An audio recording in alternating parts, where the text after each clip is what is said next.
gentlemen, boys and girls, children of all ages, buckle up and make sure your hands and feet stay inside the ride at all times. Welcome to Unprofessional Development. As you can tell, we just don't give a shit anymore. Merry Christmas, everybody. Feliz Navidad. Happy Yule. I swear, if someone corrects me one more time, it's holidays. I'm like, bitch, I celebrate Christmas. Calm down. Happy winter. Oh my God. No, I had somebody the other day go, "Excuse me, sir, you look too much like Santa."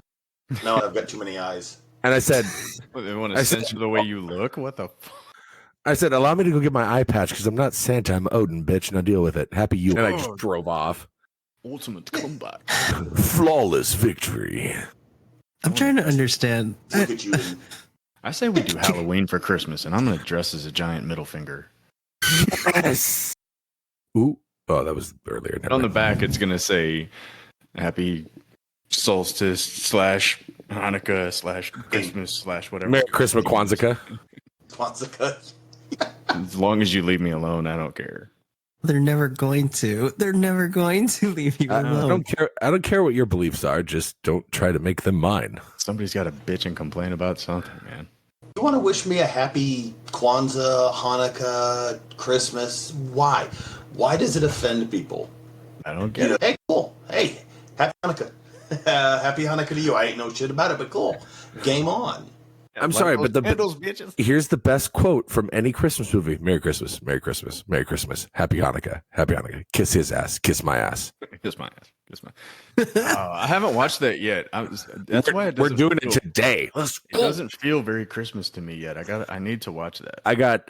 I volunteered to go play Santa for 2 foster babies today to get their first ever Santa pics before they are given to their forever home. So I'm doing that this afternoon, and I told the wife, as soon as they get home, we're turning on the surround sound system, and by God, Clark W. Griswold will be on the fucking TV. Playing on one of my TVs in my classroom for the past week. Playing in the background. And occasionally the sound will be, it's so low that you can barely hear it. Merry Christmas. Shit is full. The kids are all like completely dead quiet. You can hear. And we're gonna have the merriest fucking Christmas here this side of whatever. Where freaking Bing Crosby danced with Danny fucking Kaye. I'm like, yeah, let me go turn that down just a little bit. I'm just gonna hit the volume down button once. Beep. Man, I love that. When he flips out and starts tanking that fucking eggnog, man, that's good. This is good. This is good. This is good. This is good. This is good. Hold on, watch this. Uh-oh. He does not have the moose antler mugs. A moose antler mug. Oh my gosh. This motherfucker. Oh my. You son of a bitch. You damn it. I want my boss, Mr. Shirley, right here in my living room with a giant fucking bow on. Wrestled out of his house up there on fucking Rich People Lane. And then his wife comes in and dogs him out. I just got kidnapped of all those lousy way. I'm sorry. Welcome to our home, and then right back to his testicles. Oh yeah, such a good movie. It's I pledge allegiance. Play ball. Why is her present leaking? Lime. Mom, this present's meowing. Oh Jesus, Clark, she wrapped the fucking cat again. Oh, Mom, you shouldn't have. I didn't. What did I pass gas? Jesus, did the room clear out? Hell no. The blessing. I think there's a time where your favorite Christmas movie shifts from A Christmas Story. For me, it was 8 years old. I remember it fondly. Now the day the streaming, because I remember watching TBS. Yes. Where it just went on a 24 hours straight, playing it back and forth over and over again. But I think it was probably into my 20s that I finally just go, you know what? This isn't half as funny as this one. And you just shift to the mindset. But I think that we're about to play that in the background for the next 2 weeks. Yeah, I told my wife it's going to be on the infinite loop through New Year's. Yeah. It's a must. Oh my gosh. While we're on it, real quick before we switch subjects, Die Hard, Christmas movie or no? Discuss. Yes. It's a Christmas movie. All right, just making sure. All right. Took place at Christmas. Hear what the There's director trees said. involved. It's a fucking. I did not want to leave this group, but I swear to God, if it was a majority, no, I can't hang out with you. I don't care what the director said. It's a Christmas fucking movie. Did you guys see that? Go It ahead. takes place at Christmas. It's a Christmas movie. Is there a Christmas tree in the movie? Yes, there is. Shut the fuck Is there Christmas music? Yes. There is. Christmas movie. Does he write, ho ho, now I have a machine gun? Yes, he does. Yes, he does. Did you guys see the roast of Bruce Willis when he goes, and for the last time, Die Hard is not a Christmas movie. It's a Bruce Willis. It's the only time he ever identifies that it's not a Christmas movie. But it is a fucking Christmas movie. Force Demi Moore, we don't listen to him. We just watch his movies. Yeah. Or Gremlins. Gremlins is another underrated Christmas movie. There's a lot of good Christmas movies out there. You know when I wish they would stop telling me it's a Christmas movie? Nightmare Before Christmas. That's a Halloween movie.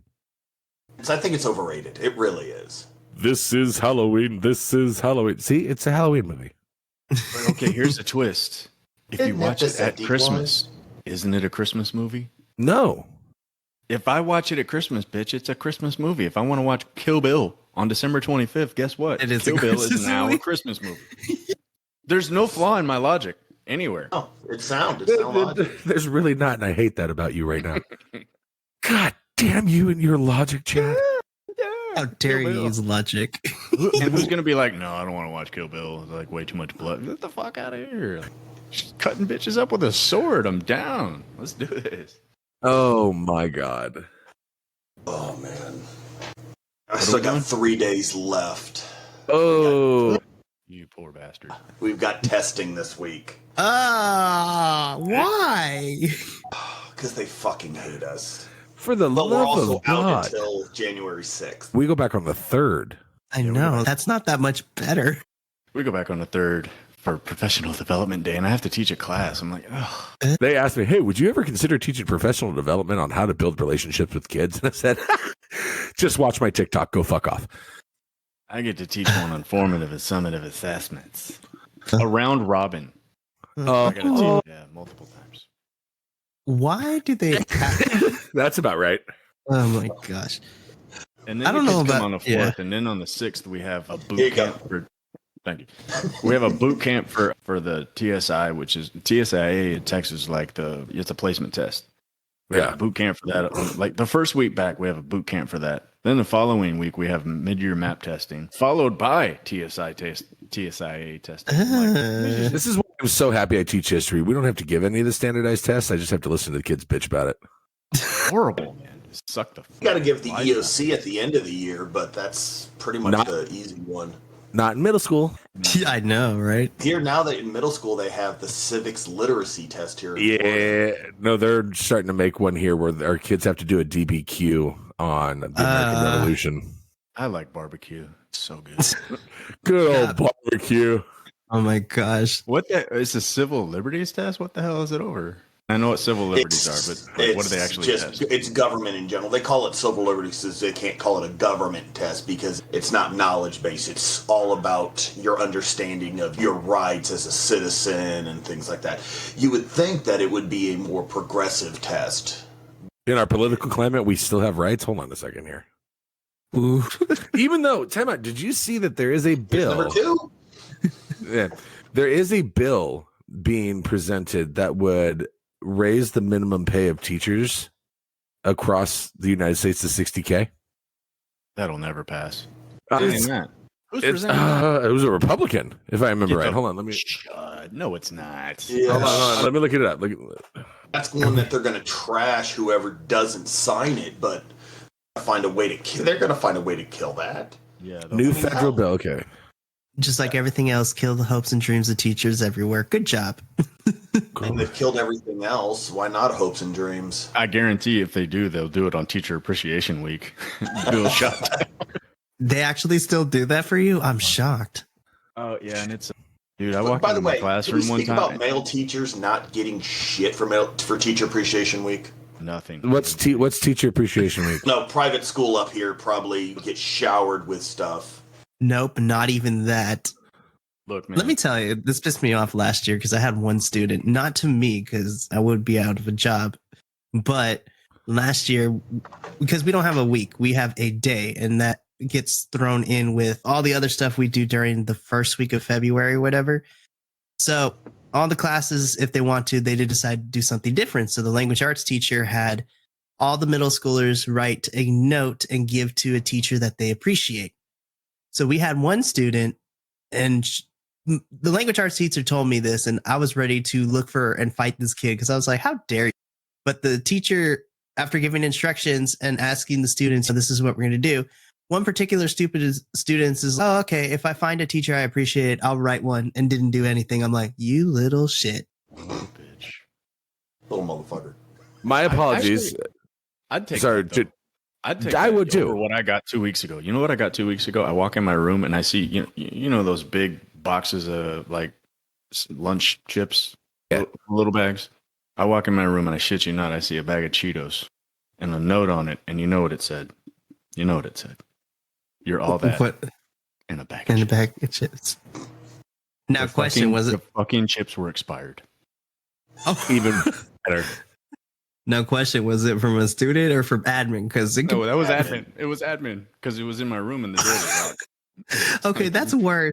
That's worse. If it was from a student, I'd be like, you know what? I can find the silver lining. I can find the humor in this.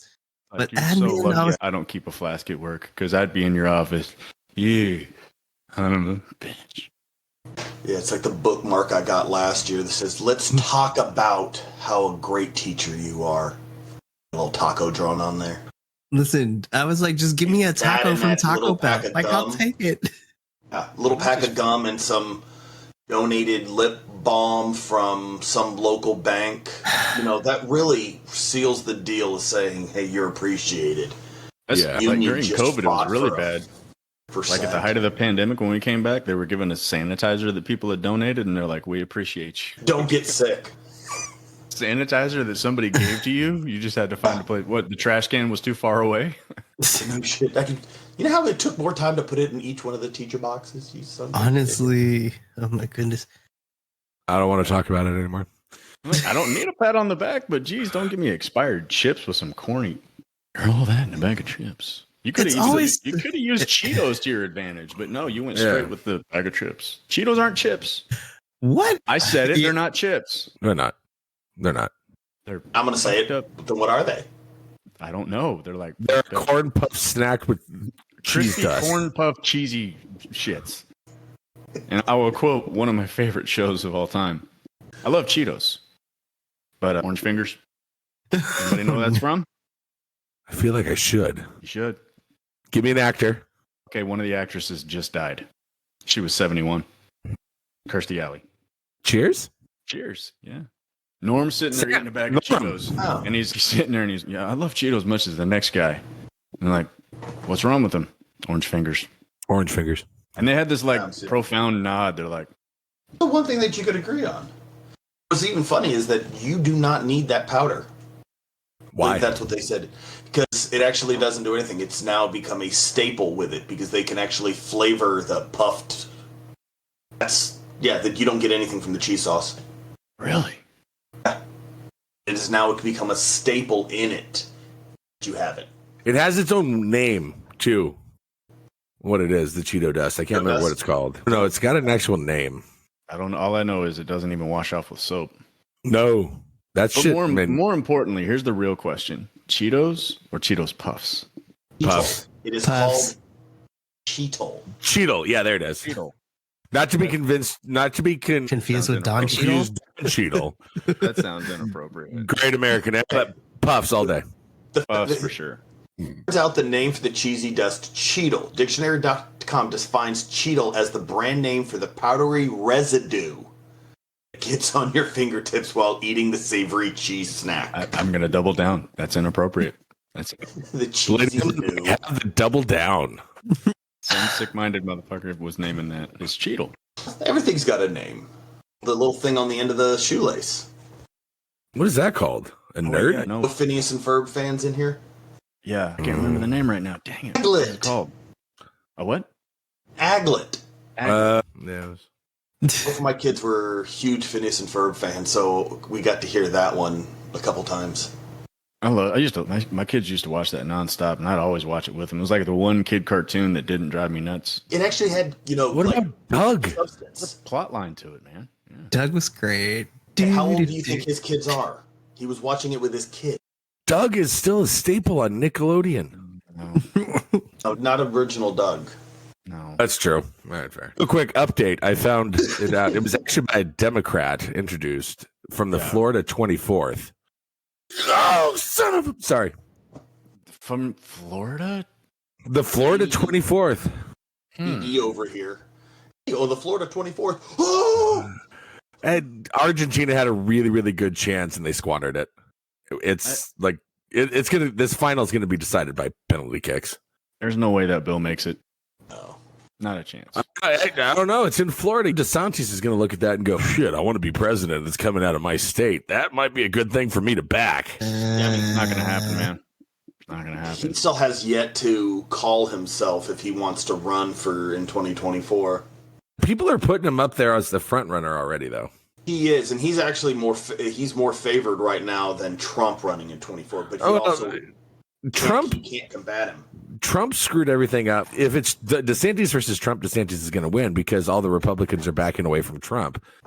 Rupert Murdoch came out and said, "Hey, Donald, I'm not supporting you this run." He didn't help himself with the whole trading cards thing. Yeah, Good political. Even Steve Bannon was like, "Why?" really. Yeah, it's just that the only thing he has to worry about is splitting the party. That's going to be their biggest worry. Pulling a freaking Taft Roosevelt shit. Yeah. But that's So we end up with there's no way that bill passes because no Republican is going to maintain their constituents by supporting a bill that gives teachers more money. It's just not going to happen. The question though is, why are you going to put a 60? Because they want the government to subsidize them. I'm like, dude, Yes. the Florida minimum's not even that right now. So fuck you, dude. We just fought our union to meet the Florida minimum. When DeSantis put that out there at 47, I think it was, that the baseline starting teacher was 47, and then they came out. They were like, our district is still one of the lowest in all of Florida. Has been, oh yeah, we can't afford it. We can't afford it. We can't afford it. And our union actually tore through their budget and was like, no, yeah, you can. Here it is. And they found rainy day fund, about $6 million. Whoa. Wow. Yeah. And so the district was like, that's in case we have any issues. So what happens with that $6 million at the end of it? Oh, we just fold it back into the regular budget for next year. And the superintendent gets a raise. And the School superintendent board gets and a raise. everybody else. School board, yeah. So I hear people talking about unions, and I'm like, what the fuck is a union? Because here in Texas, I'll fire you at the drop of a hat. There is no such thing. We have teachers. We have teacher like organizations, and they like petition at the state level, things like that, contact district and stuff. But there's no like unions. Like there's no union rep in any of our meetings. None of that. And it's 100% right to work state. They can fire you for no reason, no explanation. We're a right to work state too up here in Washington, but our governor is an idiot. So he put some things into place that made it hard to fire anybody at any level. I have a theory about governors. They're all idiots. Let me think about that one for a second. Yes. Yes. I don't think you're going to hear any opposition to said statement. Like, Sorry, have you seen the thing going on with the governors and the Title 42 right now? I've heard bits and pieces of it. Okay, so Title 42 was like a moratorium on asylum seekers during COVID. It was like for health reasons, anybody seeking asylum can be sent back. And now with COVID numbers down or whatever, I don't know the actual numbers, but they're going to end Title 42. That's a Biden administration thing. But you've got the Arizona governor and Texas governor. They're talking about, no, this is going to be a disaster. So you got a bunch of Republican governors fighting to keep Title 42 in place. Right. But the counter argument is, wait a minute, you've been bitching against COVID restrictions for the past 3 years. Now all of a sudden you're in favor of this one COVID restriction that just keeps asylum seekers out of the country. Of course. It's just not a good look, man. Like, No, it's not. That's It's not. Our political system is completely imploding. People argue that they didn't politicize this whole COVID thing. Like since day one, it's 100%. been politicized back and forth. Just whoever's 100%. Getting screwed first. Washington State's Constitution states that a governor can only call an executive order for 60 days. Our governor held executive order for 400 some days. And that's, jeez. Like with all the masking mandates and how would you just keep changing the name of the order? I don't. No one knows how. No one knows how he was able to do it because that's right. Most of the people in our state house are Democrats because they're all voted from the west side of the state. Yeah, they're not going to object to it. They're like, oh, but they're protecting the people. Yeah, it goes. You can push on the idea that since it serves the common good, that you can do an extension on it. You should have familiar with the commander's policy. A commander can make in the military, a commander can make a policy for 90 days, and within 90 days it has to be submitted for at least initial entry into a regulation or instruction. Yeah. So it's probably along that same lines as what they do. They keep going in and just modifying it just enough. Nothing major changes, but you go to amend it, and then it goes into a 1.5, 1.6, 1.7 type shit. Yeah. Plus, you can get away with murder by declaring emergency. If it's an emergency at the state level, you can get away with anything. Yeah. And they're getting ready to start asking for masking again. That's going to go over like a fart in church. It already has. If they even attempted that in Texas, yeah. There'd be fucking actual wars in the street. We've already had people fighting in public about it. We're all going to meet on one side of the town and like, just not going to be good, man. No, like I get it. There are people who are going to want to mask. I don't mind if you mask because you have other health concerns. Okay, that's fine. I get it. Don't look at me, a pretty healthy man, and go, you need to mask up because you're killing other people. Bitch, I will slap you back into repression. Yeah, for me, we were told trust the science, and then there were people arguing the science is a mess. But then it's like, the truth kept changing, the facts kept changing, and like, yep. I want some consistency before we make sweeping decisions for everyone. You're going to get the pushback because you got the Fauci emails that said the masking does not work. It's a freaking... People were still getting sick with the mask on. Yeah, and that's the thing. It protects you from breathing in, but it's not going to stop anybody from breathing out. Yeah, so if you want to mask up, it's fine. Yeah, not only that, but if you're going to do it, have you ever walked into a hospital and seen a doctor wearing a cloth mask or a gaiter? No, they're using medical surgical masks. It's common sense. We've already proven. They've done the videos. You can see in the infrared with the particles going farther, and neck gaiters and cloth masks are doing nothing. If you're using like an N95 or a surgical mask, that's definitely keeping some out, but you can't keep germs isolated completely. It's not a thing, man. So for me, I'm like, if you want a mask, that's fine. And if you're not comfortable, that's totally okay too. Yeah. But we're going to start getting in a situation where they want to try to force schools back to we have people in our district that they just don't show up to school for whatever reason. And they want to try to force us into a hybrid thing. Like for my daughter, can you do a Zoom? Fuck no. No. You don't get special treatment. That's not how it goes, man. It was such a nightmare, man. You're on Zoom meeting with a mask on, and like the kids can't understand you. God forbid you forget to unmute. Kids in the classroom, you can't understand what they're saying. They can't understand what you're saying. You can't go near them. It's a mess. They're listening to their music in the background, watching your mouth move. They ain't doing jack. Yep. And no, they're playing video games. They're doing everything but listen to you. Yeah, and it's laughable to me. We got to address the learning gaps. Why are there learning gaps from hybrid learning? Because they were cheating, bitch. Yeah, because they do not understand. Still cheating now. I had a kid ballsy enough to look at his watch in the middle of a fucking test I gave him and go, "What's an architect?"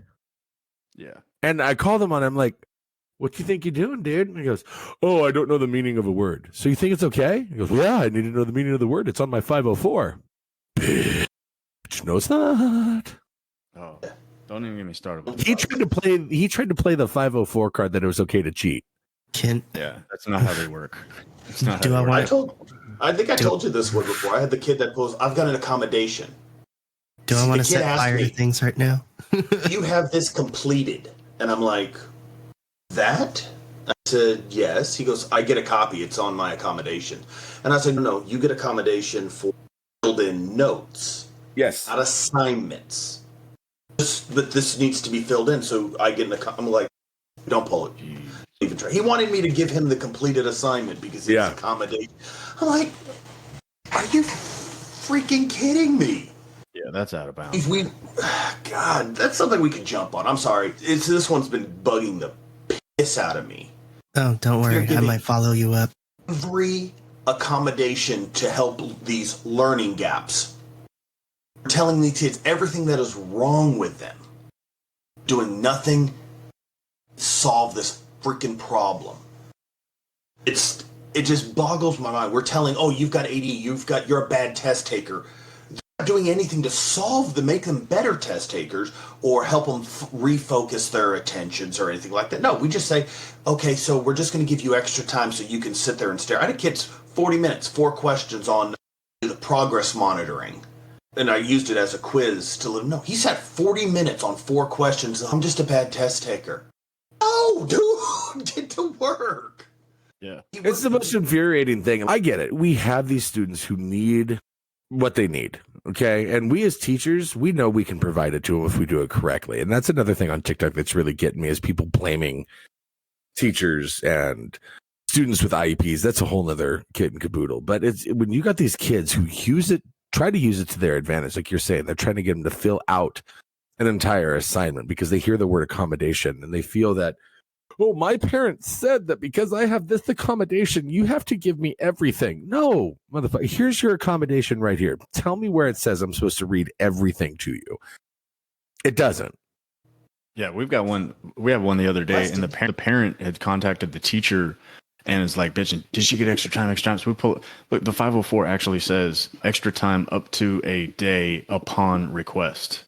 Yeah. Your child took 20 minutes for a 2-hour test, did not request extra time, and bombed the test. Everybody who took more time on the test had better. And so we look at the data, look at the trend, and like it's the same thing every time. Your kid's just rushing through, but nowhere in there does it say the teacher automatically gives extra time. It's literally written into it. So don't hit me with that. It's legal. The teacher has to. No, I don't. It says upon request. Don't be pissed off because the 504 is written correctly. See, our district has it written.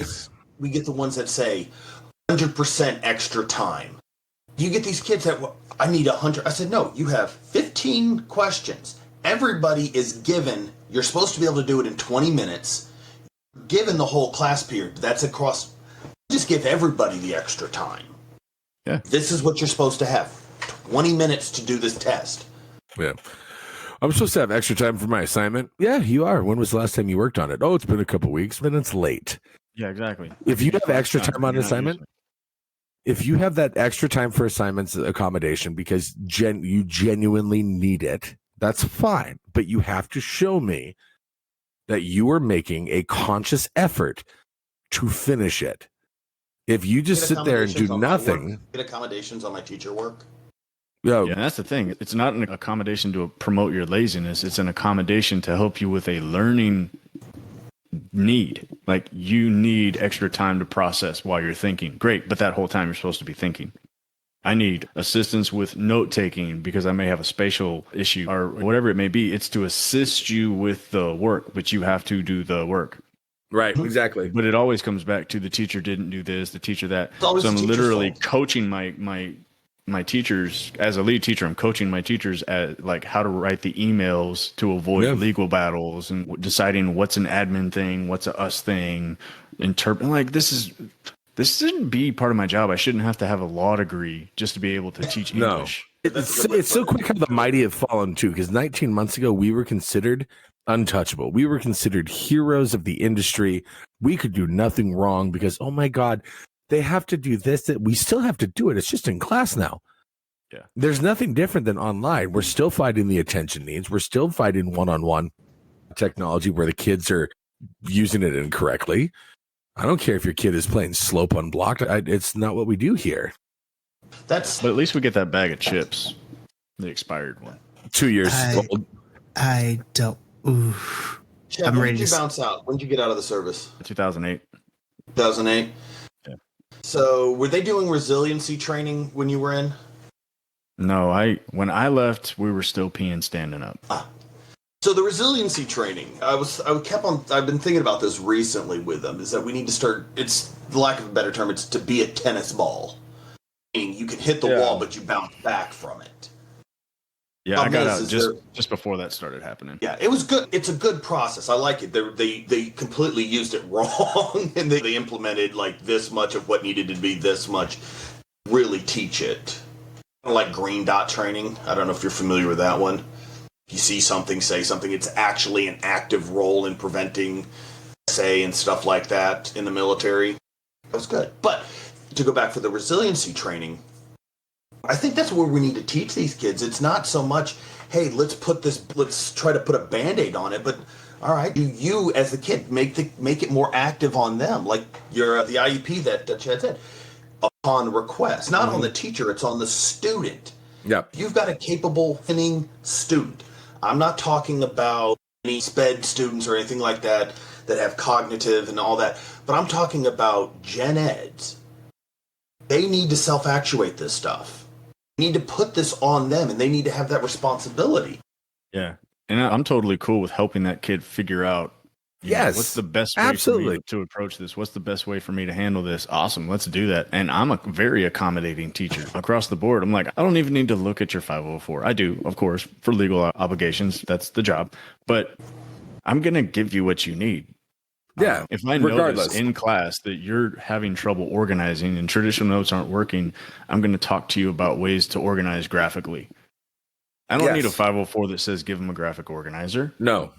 And most of the time that's a worksheet. I'm not giving you a fucking worksheet. I'm going to sit down and I'm going to work with you and I'm going to help you understand. But that's what I want to do. But the reality is they just want you to do it for them. Yeah. And most of the time it's just they do nothing. And then all of a sudden it's the universal across the board. This happens everywhere. The last week of school. What can I do to bring my grade up? The work. Yeah. Do the fucking work. Oh, shit. Just fuck. Can I get extra credit? Bitch, you didn't do the credit. Do the credit. Fuck. I got a kid who we just finished module 7 or OP7. He's, I'm missing these tests. And again, off the bat, I exclude your lowest grade because, shows there's reasoning and all that fun stuff to it. He had a 0 and I was like, what can I do to bring him back? I said, make up the test. What? That's my favorite. Why is my grade so low? Because you bombed every assignment and you got a 12 out of 30 on your test.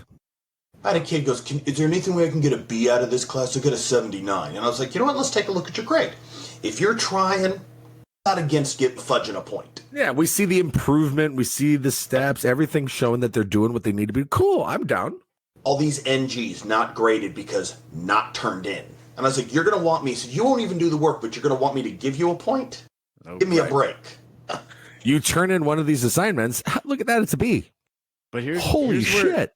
Here's where it really pisses me off, and this is where it comes back to, in my district, it's more work to fail a kid than anything else. Yeah. It turns into constant, they've contacted admin, they've contacted the district, they've lawyered up, and I'm like, over a semester grade? There's another semester, you gotta, what the fuck? But that's not the worst part. The worst part is the kids blaming the teachers. You got my phone taken away. For you not doing your fucking work, I got your phone taken? No, I didn't do shit.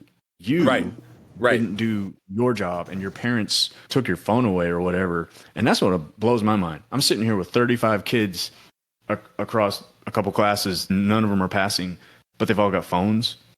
They've all got AirPods or Beats. They've all got just everything, and they're sitting there still not doing anything. Ain't nobody holding you accountable. No. But I can't do anything as a teacher. There's nothing I can do because my hands are handcuffed despite what the world thinks about us. There's nothing I can do but sit there. And then at the end of the semester, I have to look, how many times have you contacted parents? How much documentation do you have? How many times did you put in for the kid to come to a mandatory tutoring? So it's a punishment for the kid to get the grade they earned. It's a punishment for the teacher. Fuck it, man. My grade book is nothing to me. Whatever. I grade the stuff, and I was like, why did you fail? I said, where's your proof? As you see, here is in here. They've got access. It's not back in, I hate to do the back in the day thing. you got your progress report that you had to bring home. That is how your parents knew about how you were grading. Yes. I can understand about reaching out. These parents have digital access to their grades. As soon as we update the grade book, they can log in. We've got Parent Portal on with the Focus program and all this. They can go on daily. They can receive emails. They get everything. Ours is automatic. They have to turn it off. They get an alert every single week when their kid's not passing. They get an alert for every class. Missing an assignment, they get an alert. They have to go in and turn that feature off, but they don't know how to do it. So they're getting the alerts, but then no one's contacted me because I didn't individually write a personalized email to you every time your kid failed an assignment. I'm not doing that. Listen, I'm not doing that, and that's the one thing that irritates the hell out of me. So this is what I did. So I did this trimester with my middle schoolers, and because I was drowning this first trimester with everything, I was like, you know what, fuck this, I ain't doing this anymore. So I sent out a newsletter to all my families. I'm like, if you read this, cool. If not, I don't really care. But this is how my class works. This is how it's going to be. If you want to know what your child's grade is, here is a link to the website. Don't ask me, don't email me, do nothing. I was like, and for my students, I said, you want to know your grades? You have access to it. You check it. You are responsible. I'm not doing all this handiwork for you. So don't come to me at the end of the trimester asking, what can I do about my grade? You should have asked me when you were on the teetering point. We're at the point of no return. And that's what I've been doing so far leading into this break. I'm just like, I'm not going out of my way anymore for my students. I love them to death. That's why we've gone digital, though, is to make it easier on our students and our parents to be able to keep up with everything. That's why it's this big push for digital. Kiss my ass. If you do not want to look, I should not have to tell you. You have the access. My kids come What's my grade? Why am I missing assignments? Look. Because you didn't turn them in. I'll take it one further. All that shit is digital, right? Everything in my district, we're all on the LMS. It's a learning management system. Everything is digital. You got full access. Parents can get access so they can see it. They can see it just as their student sees it. They can access all the gradebook comments, notes, everything. So I send an email. Your student has several missing assignments and is in danger of failing. Take late assignments up until X, Y, Z, whatever. Can you send me a list of the assignments so that I can make sure they get turned in? No, first of all, you're not going to understand what I'm doing in the classroom, and I'm not going to explain it to you. 2, they're listed in Schoology. 3, no, that's not my job. Your child needs to come to me and figure out what they need to do. But they don't really need to come to me. They just need to do the work. Oh, my favorite. I love this one, and I'm sure you guys have gotten it throughout. My son is failing, but he said he's turned in all the work. Why it's not showing in the grade book? And I was like, you know what? I have a stack of stuff that I have yet to grade. I'm a couple days behind of where I'd like to be. I was like, you know what? Let me double check. I said, but I know I'm everything current. If it's before OP7, it should be graded, but he could have turned it in. So let me check tomorrow. So I go through the grade thing. I'm like, quick check. Not a word, not a piece of paper has his name on it. So I go to look. Said, so all this work that your mom texted me or messaged me about, where is it? Oh, I haven't turned it in yet. It's still in my bag. I said, but your mom is messaging me saying you told her you've turned it in. Messaged mom back. Fucking silence. Yeah. Because their little angel can do no wrong. Yeah. But it's my fault. Oh, he hasn't graded it yet. Don't throw me under the bus for you screwing up, kid, because I will call you out. My favorite thing to start doing now, I got a kid that doesn't want to work. I pull up his parents' information. I punch up my phone. I was like, do I need to hit send? On my bluff. I have Google Voice. I'm like, I've done it. I was like, hello, ma'am. Your son or daughter wants to talk to you because I don't feel like doing work today. And I set the phone right in front of them. Yep, they don't like you want to. I wish I could get away with that. I sat down next to a kid with my computer, and he was, Mr. Pettit, what are you doing? I was like, oh, I'm emailing your mom. And I knew that mom, she's got her notification set to where she's going to get it. And sure enough, as soon as I hit send, a couple minutes later, his phone goes off, and I'm still sitting there smiling. He's like, why'd you do that? And I'm like, why'd you push me? Yeah. I'm not here to be your friend. This is on that chart of fuck around. You're going to find out. Yep. Welcome to the University of Fafo. I thought, like, you fucked around enough and now you're going to correlate with the correct finding out. I'm not here to be your friend. I'm the chill teacher until I'm not. Exactly. I'm not here to be your friend. I'm also Don't not push here to me. be your parents' friend. It's not I'm on their side or I'm on your side. I'm the teacher. I'm the educator.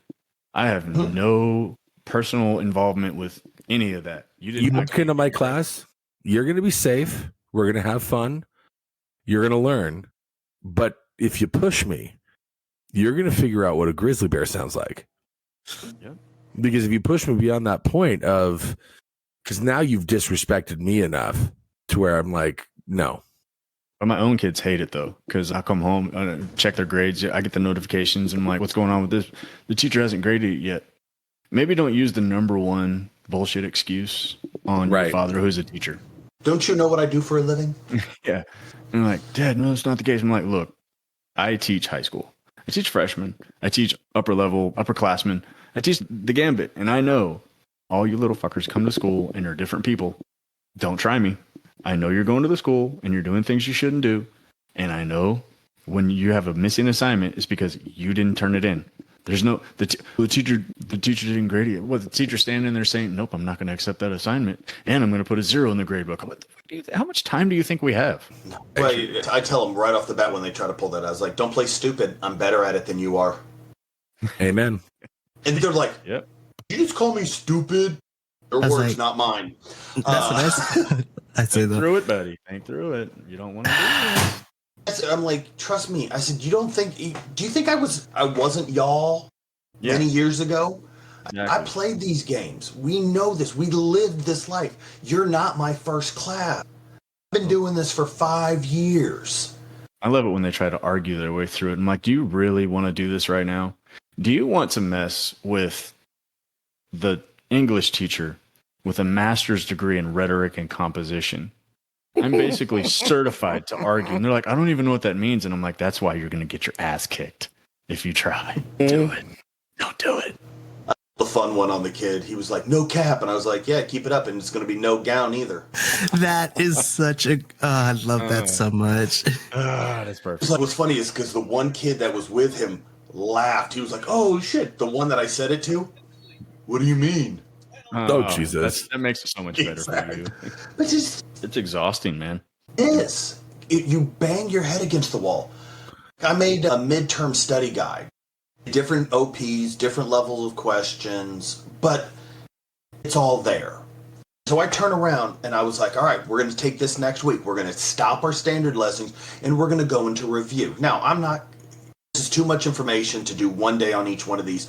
So you do it. If you have a question, ask me, and then we will go over it. So it's individualized to the group. Okay, do you need problem with a Native American experience? What do you need explained? We'll talk it out. No problem. Say, I'm going to count this as a summative quiz grade. So summative quiz grade, help pad a little bit, if you will. Bumps you a little bit, yeah. Yeah. I think you would jump at a chance to get an easy hundo, right? You would think. You know what? I think it was by Wednesday. I was like, here's the good part. This is the last time you're going to hear me say this because I'm tired of beating my head against the wall trying to get you to do work. Something that's going to help you. I said, your midterm is cumulative, meaning you can pass the first semester just with this test alone. I can look back and I can go, okay, these questions were from OP1. I can use that and say, you understand OP1. I could go back. It's a lot of work on my end. But I can make it There's kids that are failing, and cannot, and they won't do the work. And I'm like, it's my fault. And I'm supposed to be bending over backwards, dragging them. Please do the work. Please do the work. I'm like, just pissed off. And you wonder why teachers are bailing on this career field. Oh, it's everybody. Why do you think teachers are leaving in such record numbers? Listen to this episode. You'll find out very quickly in just a small window of what it is to be a teacher and all the issues we have to deal with on that side of the table, whether it be from students, parents, or admin. We get shit on. And we're expected to eat it with a bowl of milk. So we just had one that pulled out the Mastery Connect. They use this thing. They were like, what do you do? no, what is this? Why are these numbers down? Who's logging in? Who's not logging in? Why is this OP down and all this? And I was like, okay. I was able to answer this within instant because it's not the first time my admin, she gets it from her boss. The principal sends it down to my admin, who then kicks it down to me. And of course, I'm a department head this year, and I'm like, pfft. And I hammered it out. I'm like, I'll tell you right now, why are people failing? Why are their kids tanking on these lessons? The ones that do the work are not having a problem. We introduce the material 4 to 5 times to the student during the whole lesson, the whole module. 4 to 5 times we will give them the information. I was like, the ones who will not, ones who are doing the work, no problem with it. They are understanding, they are comprehending, they are pushing. The ones that we're having the problems with don't do the dang work. No. It's our fault that they won't do the work. What could you do to help change how the material is delivered to the child? Yep.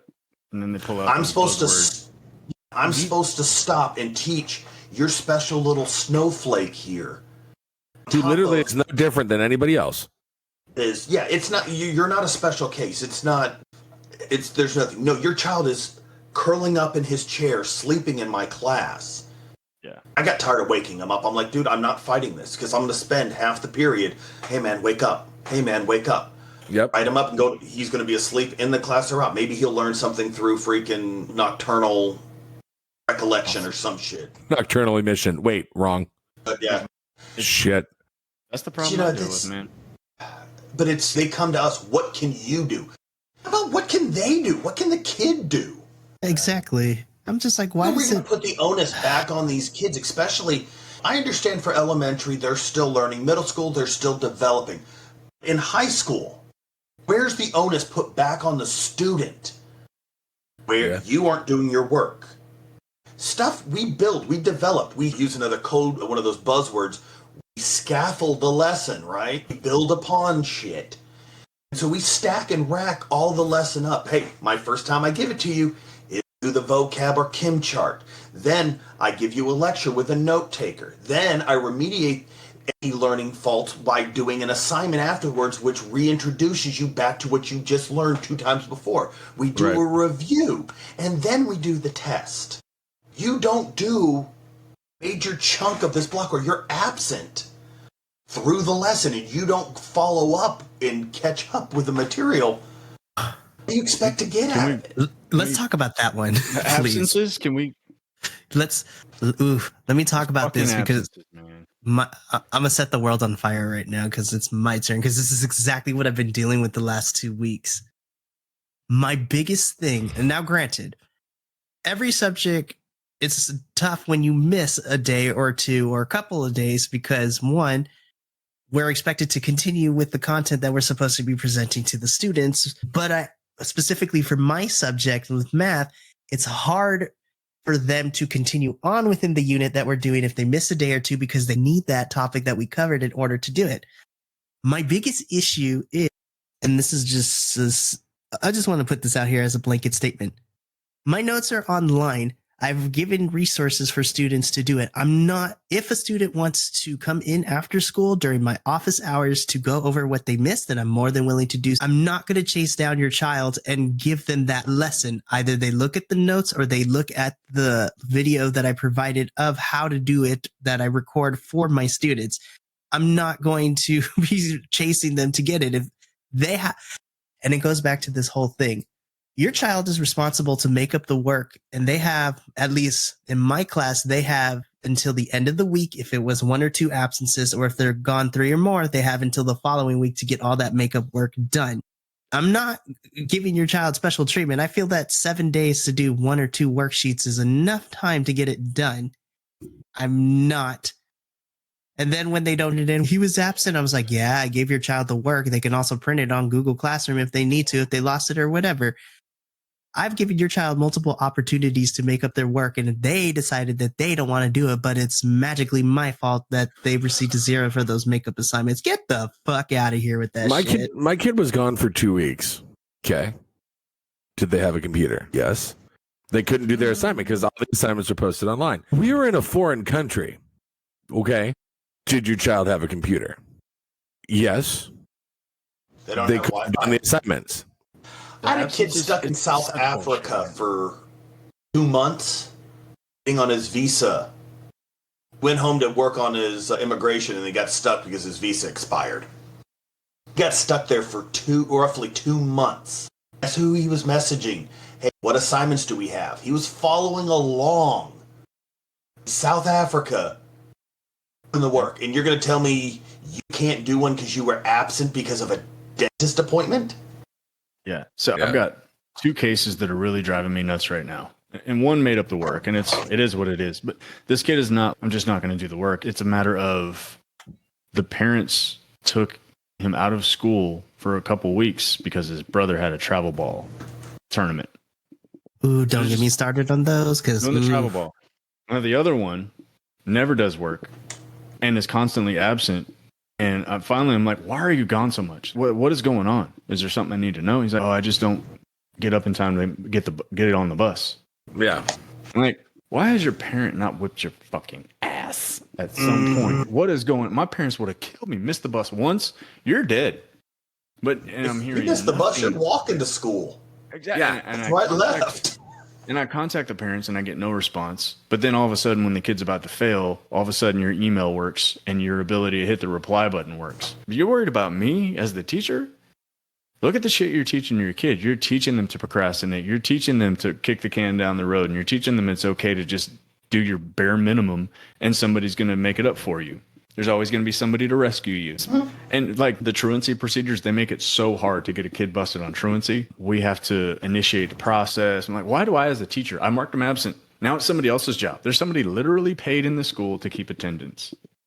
So why am I having to initiate a truancy process? Also, I'm not an administrator. I'm a classroom teacher. Yeah. But they make it impossible. The kids will get a truancy officer out there, but you have to give them time to make up the work. The kid missed the bus because he was sleeping in for 2 weeks, and I have to give him an opportunity to make up the work. We need to go into this idea. Unless it is an excused absent by the parent with a note and like a legit message, not just BS. All right? A legit note. I don't get to make it up. I really think that we need to go into that one. If you decide to skip, be just absent for no intended purpose. But unless you have a note from the parent excusing this, that's the only time we should accept work. And there has to be attached to it. If you don't turn it on day of, I'm not accepting it. No, I have a late policy where they lose 1% for every day late. And I was like, if you don't turn it on time, it has to be done digitally. I'm tired of this sitting there trying to chug papers around. Yeah. I was like, do it online. They're like, do I have to do it online? I said, yep. Yeah, my policy is pretty straightforward. If it's a minute late, it's 5 points off automatically. Nice. If it's more than X amount of days late, then it's 10 points off. And after so many days, you don't get credit for that assignment. And there's some assignments that I'm forgiving because it's graded through a conference with me. Now, I can't fault you if I'm absent, and I can't fault you if we didn't have time to do the conference. But you didn't turn in the work. That's you. Yeah, like we can't confer with one another over missing. Y'all are nicer than I am, because my middle schoolers, I'm very strict with them with late policy. Now, granted, I do tend to give a little bit of grace. They're like, "Hey, I don't have it on me, but can I give it to you after school?" I'm like, "Yeah, school ends at 3:00. My contract ends at 3:30. So if you give it to me before I leave, same day, fine. That's whatever." I've only had 2 students do that, so it's not a big deal.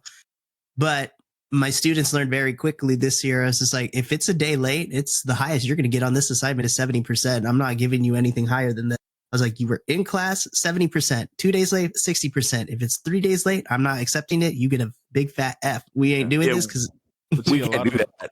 Yeah, a lot of the problem is that there's no admin support, and admin will throw you under the bus. And it's not, and I don't have a problem with my administrators specific. I'm speaking in general terms. The way things are done in my district, like I said, it's always, how can we bust the teacher? How can we get that? And I'm not going to get fired over Susie's missing assignment, but that's the level it is. It's so much. The teacher is always at fault. You didn't do this. You didn't do that. There's no paper trail. Why do I need a paper trail for this little shit not turning in his... Exactly. So we have the app guidelines, which is the academic procedure. It's pretty much the rules for grading and stuff like that. It's listed in there.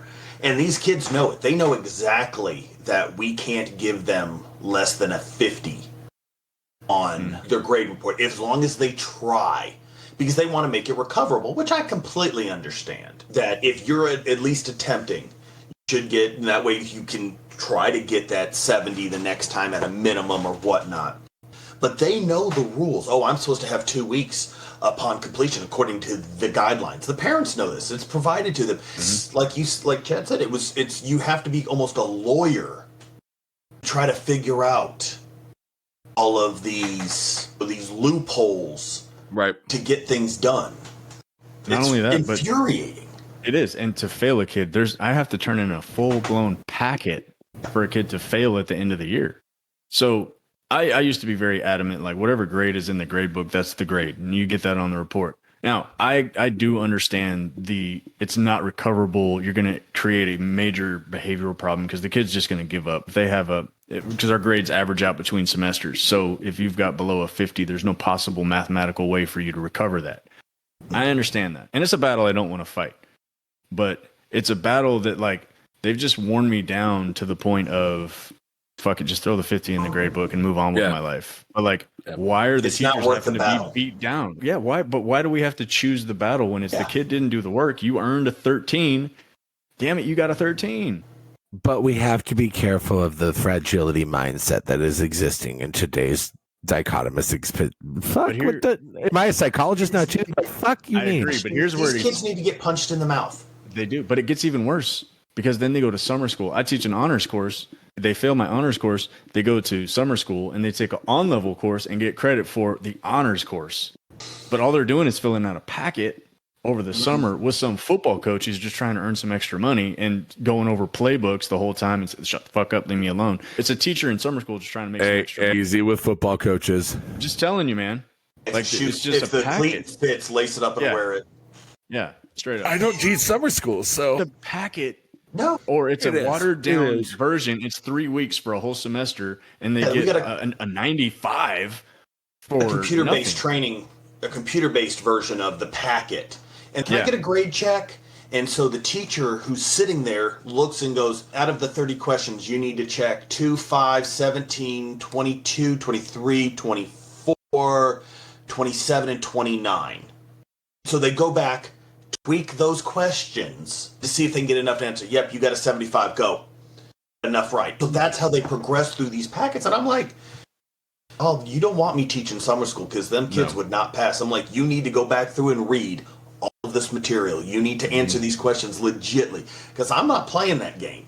No. That's why I don't think that. I think it's one of the reasons why they've not asked me to teach summer school because I'm not. Can I get a grade check? No. Yeah, I do teach summer school, and like we have advancement, which is through Edgenuity, and it's basically just me. I'm reviewing your essays, or I'm hitting a button to unlock a test. It's a waste of time. But most of the time in summer school, if I'm in charge of the curriculum, you're definitely going to do some work, and if you don't want to do the work, you're going to fail. And I've failed lots of kids in summer school. Like, Mr. Pettit, come on, it's summer school. They're trying to recover their credit, and I'm like, okay, but I'm not here to just give grades out. But that's what I mean. They've just tell me, put it in writing that you want me to pass these kids. Put it in writing. I did summer school twice.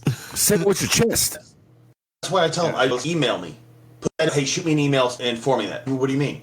Oh, like I got a handwritten note, a little post-it note. Hey, so and so passed this test. Go ahead and change the grade. I was like, no, what? No. I did not. I said I have no documentation on this. I said if you witness them pass this test, you submit the grade. Put your name on it. Don't throw it at me.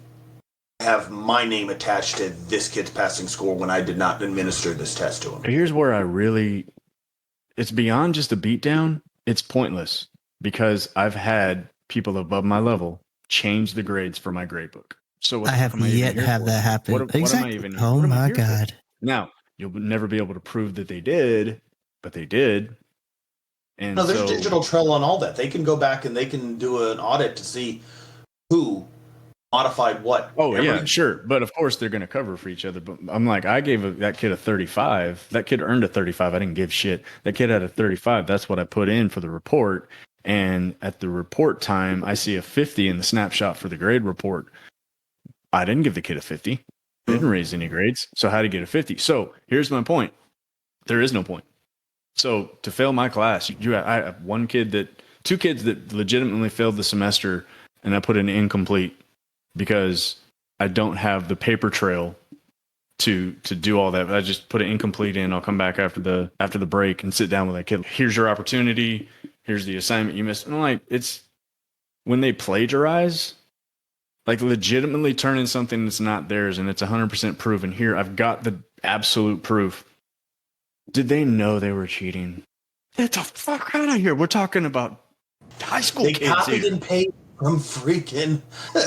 Did you explain to them that they're not allowed to copy and paste like that without citing? What are they allowed to cite their sources? Because maybe it's just they didn't understand. You are coddling and endorsing this behavior, like, and then it's not a discipline issue; it's an academic issue.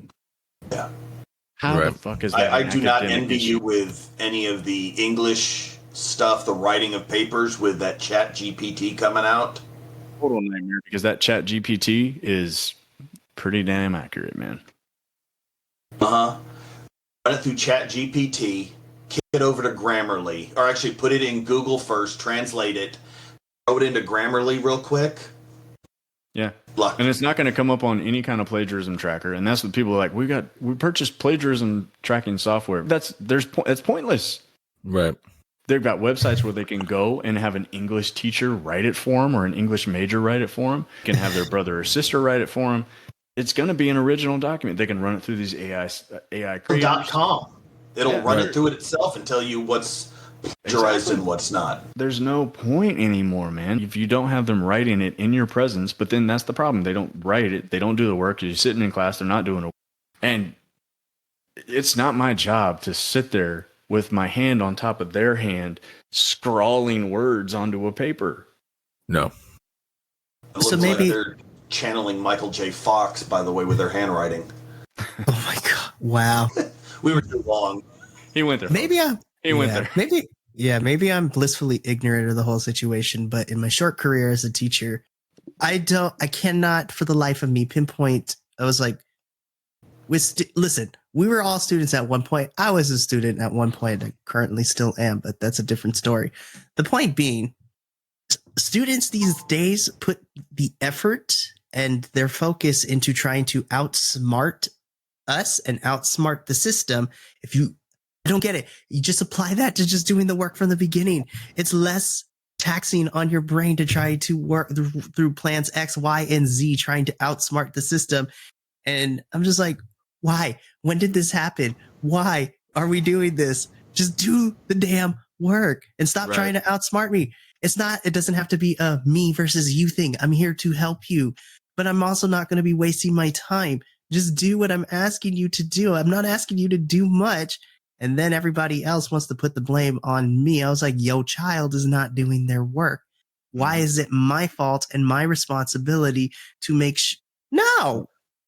And it really changes the way we approach things. So like next semester, a lot of the grading assignments that we do, the assignments are going to be self-graded or very easy to grade so that I can just have all that done so that I can focus on the other things because I'm getting so much pressure. You don't have enough grades in the grade book. I'm trying to teach shit.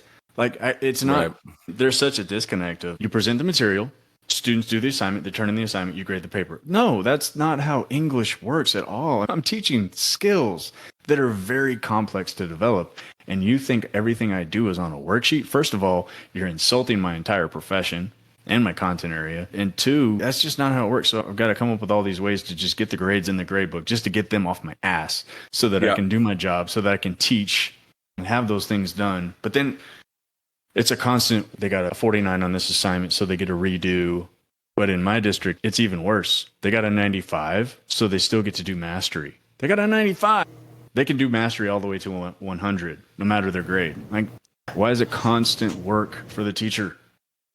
And we tried to do it last year where we're like, all right, if not above a 75, there is no retake. What you're doing is padding your GPA at that time. You're just trying. Oh, I want to retake it. I want to retake it. I want to retake it. The teacher stopped having to sit there because every time they retake, we were supposed to give them a new assessment. Yeah. How many tests do I have to make for them to reassess? That's Yeah. just too much, man. It's just a continual kick to the crotch on this. Yeah. And the policies, they suck because it's the kids sitting there taking 5 minutes to do a 20-minute assignment, turn it in. When's the redo? You failed. You just didn't want to try this time. You want to take your time later. You're going to try to wear me down, and get the points. And I really think that's exactly what it's doing. It's how far can we wear the teacher down before... No, I'm going to stick to my guns. I'm going to stick to my guns. God, okay. All right, enough. Yeah. All right, here, just fucking... And that's the point. Here in Texas, you can't stick to your guns, man. They make it impossible to fail a kid. And then you have teachers with like certain subjects, like we get math and English, we'll be having a conversation. And it's, why didn't you just fail the kid? Or why didn't you just... They don't have... That's not how English works, okay? No. Don't relate my subject to your subject and think it's always going to be the same. Like, I don't presume to know what history teachers are teaching. I don't presume to know what they're doing in science or math. That's not my... I don't care. But what I'm doing in here is teaching skills, which means the student has to show up. You have to be there to take the notes, to understand the material, then to practice, to apply the skills. And then you have to prove to me that you understand how to use the skills and know where you are and where you need to go, because we're developing the writing process. How do you assess a process? It can't just be with the end product. I've got to assess you every step of the way, but you're not doing the steps. So you want the end grade of a paper, but without all the steps. Right. And so I have kids turning in poems written by Rupi Kaur. And I'm like, this is a fantastic poem by Rupi Kaur. Now, where's your work? But we spent a whole 9 weeks for you to come up with that. Or I spent an entire 9 weeks for you to turn in a little haiku. And you expect the same grade as the kid who's over there with a rough draft, peer review, self-assessment notes, tons of presentation notes, got a final draft, and is sitting there, Mr. Pettit, I'm just really, really struggling. I can't get it. And like, the system sucks, man. You want the same results that the kid who busted his ass come in the freaking 11th hour, go, what can I do? And I want the same results as him. Yeah. And if I'm that kid, I'm pissed because I worked so hard. And that kid with nothing but attitude, sat here not doing anything, distracting the class, that kid gets a 100. And my best is a 75, but I know I worked harder. It's horrible, and that sucks because that's the system that has been created within the last couple of years, that the students that do give everything that they got, that are doing the work, they are getting punished for doing the work because all of our wear and tear, like we're so drained with trying to fight the students and the parents, and in some cases the admin of students that aren't doing anything. I'd be, like Chad said, if I was that student that was doing everything in my power to do well, do the work, all that stuff, I would be pissed. I was like, why am I even here? Right. Yeah. And it doesn't help the sentiment of kid that's busted his ass and feels motivated with initially, oh, I can turn my give a damn off. I could do this all on the back end and still get the same result. Why am I going to be motivated to do it? And I think that's the biggest problem with the system is it's favoring that. It's favoring procrastination. It's favoring laziness, because all it takes, one little call to the district, one call to the school. Nobody's going to support the teacher. Teachers don't have support anymore, man. It's gone. Even if you have the facade of support, like, I understand, I'm doing this for you. I don't want you to have to deal with all this. No, what you're doing is wearing me down and ripping my love of education out of me. That's the real crux of it, man. I really love what I do. I love teaching and I love writing, and I get to teach writing. That's the dream.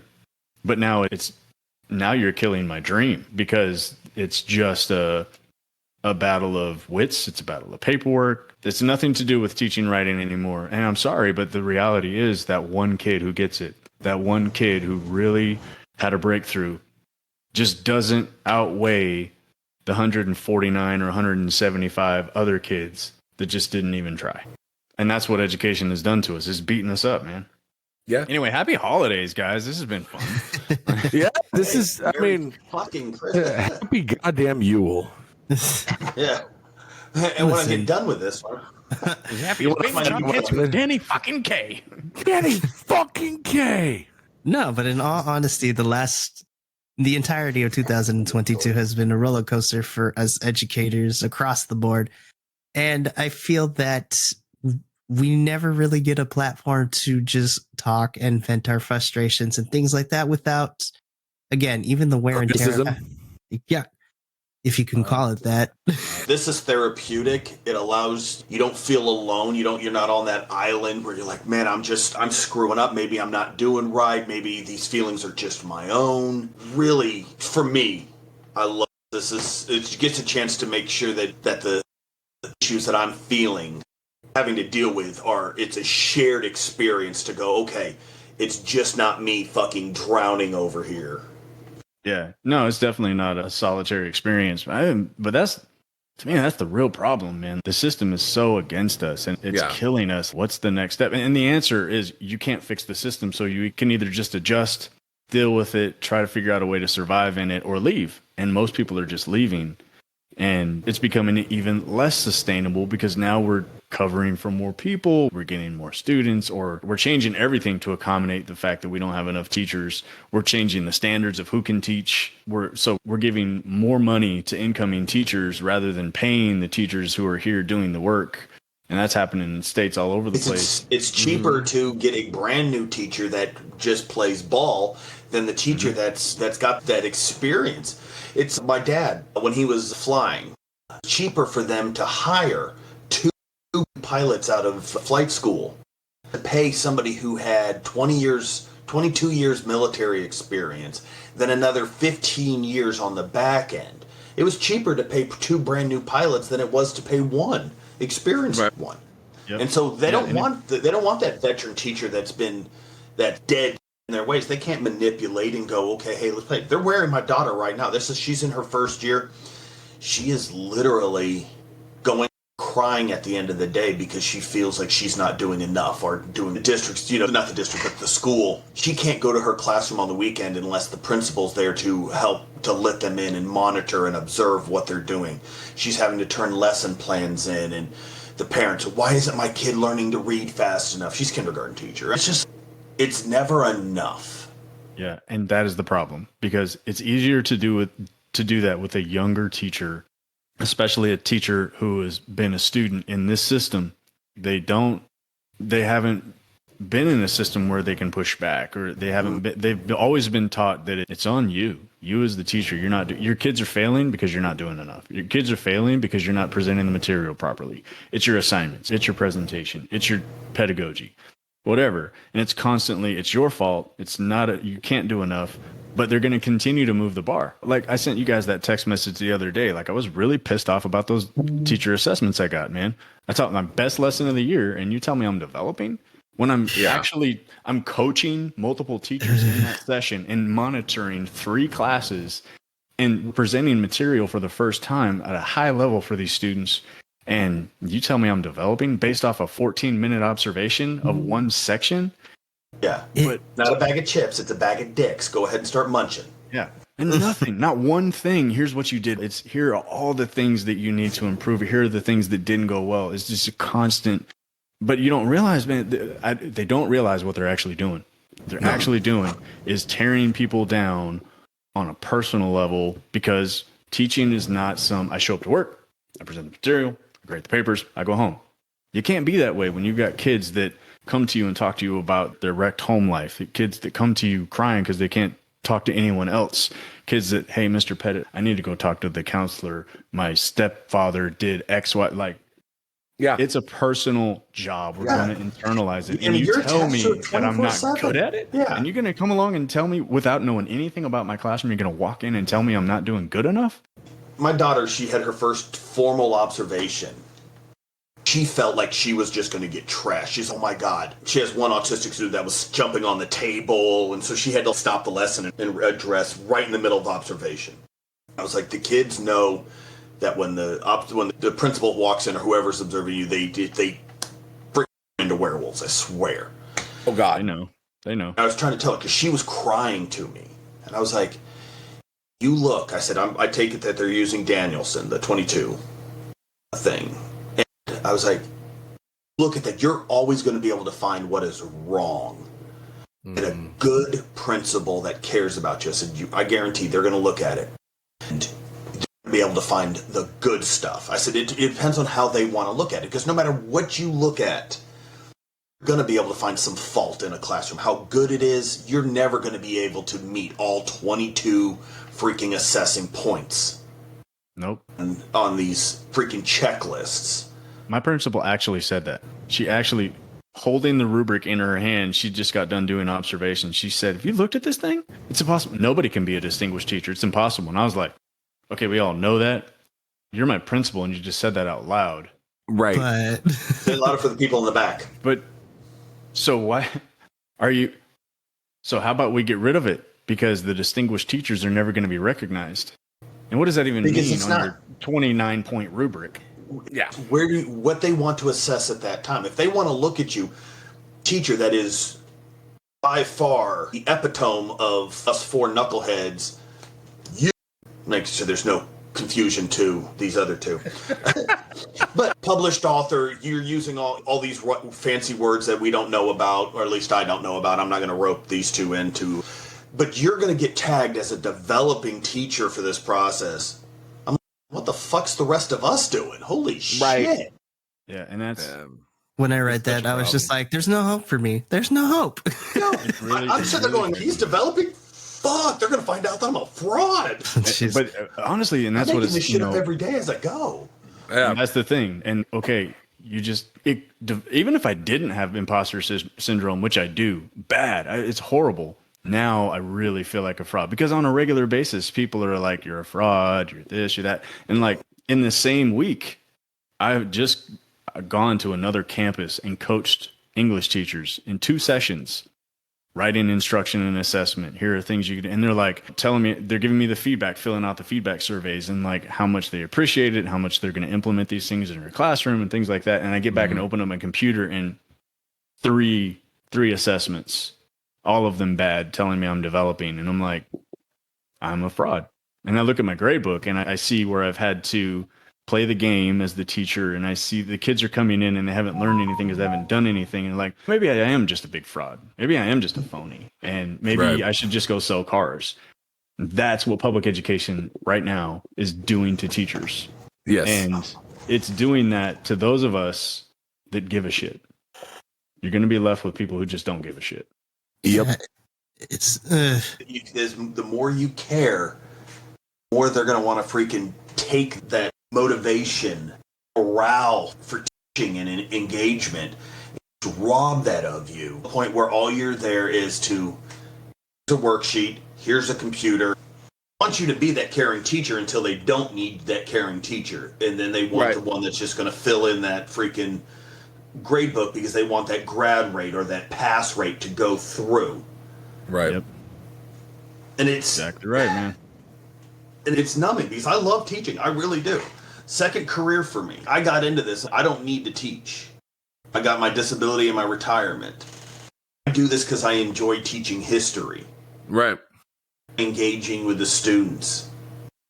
To the point when they could just wear you down and just beat you up to go, really need to be this extra. All right. You need to start playing a game. And eventually you get to a point where you're like, no, I can't. I'm not going to change a grade. I'm not going to submit to this parent that is begging me. Yeah. I had one last year. I told their student, I put it on my board. It's up there for 2 freaking weeks. Last day I'm accepting any work is this date of the year. And so I put it up on my board. I posted it online. I posted it in the online classroom. Mom reaches out to our assistant principal and says, hey, says he's not accepting his work. My son did all this hard work on it, this and blah, blah, blah. And she writes him the riot act on it. They tried to turn it in and knew exactly when I got called down to go stand on the AP's carpet. And I was like, all right, what's going on? And I was like, this student, he goes like, how'd you know? And I said, this is what's going on, blah, blah, blah, blah, blah. He's okay. And he asked the question, he goes, could you make an exception? I was like, you know what? An attentive kid, fine. Or an attentive parent that wants to care about it, deal. And I go in and grade his stuff, and I legitly, there's no brushing on it, like, all right, you got the general concept. I went in there and I graded the shit out of it. Mine for actually grading it and not just giving him a completion on it. Right. It's just nothing more than padding the grade. How is this sit there assessing his standards? And I'm like, want me to grade it or not grade it? Yeah. Point where you're just like, you know what, fuck it, everybody just turn anything in. I don't care. I have a kid copying another's work in class, and they're looking at me like, what? What's the problem? Yep, that's it. People, one work. One person, two work. What is this? That's the problem. That's the problem. The system is creating people who don't want to do the work, don't have any grit, don't have any resiliency. And those of us with resiliency, the teachers, not the students, because they don't have it. The teachers, they are wearing us down so badly that we don't have any more to give. None. And it's paradoxical for me because I'm the guy who's going on podcasts and interviewing with people, and they're like asking me questions. I'm saying, look, we got to stay. The ones that care, we got to stay. We can't just quit. But at the same time, I'm like, I'm fucking done, man. I'm fucking done. I'm about to go sell cars. Or you have to bend before you do break. And it's that old adage, but it's true. It's like, all right, let's, and you get to the point where you're just like, you know what, screw it. It's not worth this. It's not worth getting up every day to get my teeth kicked in. No. Yep. To come in and just get insulted by the kids, by the parents, you to pile on more and more work, because the more you succeed, the more they throw at you. Oh, you're a good teacher? Here, you're department head. Oh, you're a good teacher? Now you've got curriculum development. Oh, you're a good teacher? Hey, do you mind going teaching other people how to be a better teacher? Add more and more until the point where I had a guy who was in the service. He would never say, I can't. And it wasn't a bad thing. He was like, hey, I'll find a way to make this happen. This training done by freaking 1300 tomorrow. All right, get everybody in here now. Or like you can call people in at odd hours. It doesn't matter. Yeah. And he would call them and get it. Oh, we've got a last minute mission. All right, throw the team together. Let's get it. Dude was always making stuff happen. To the point where finally he turns around and goes, can't anymore. Once he said, I'm fucking done. He snaps, and guess what happens to him? Went from being the golden boy, damaged goods. Yep. And I think that's where teachers are going to get. That's what happens. We give everything we've got. We're the type of person to give and give and give and never receive, and constantly be told that what we're giving is not enough. And so it's not enough. We do everything we can. It's never enough. It's never good enough. We are more and more exhausted. The bar is constantly being moved. And so we're to the point of, fuck it, we just don't even care anymore. And so we're given the bare minimum. And at that point, we are trash. Or if it's the other and we just leave the profession, you didn't care, you didn't love. And we're never given credit for what we've done. We're only, it's hard all over. Quit complaining. Teachers, you get summers off. You get all, shut the hell up. So my final end of sentence, mic drop. Yeah, and that's my final thought on the whole thing is, if we want to be beneficial with education, we need to, like Mike said, we need to be teaching resiliency to kids. We need to be backing off on the expectations of teachers and putting the onus on students. Parents need to hold their kids accountable. Administrators need to support teachers.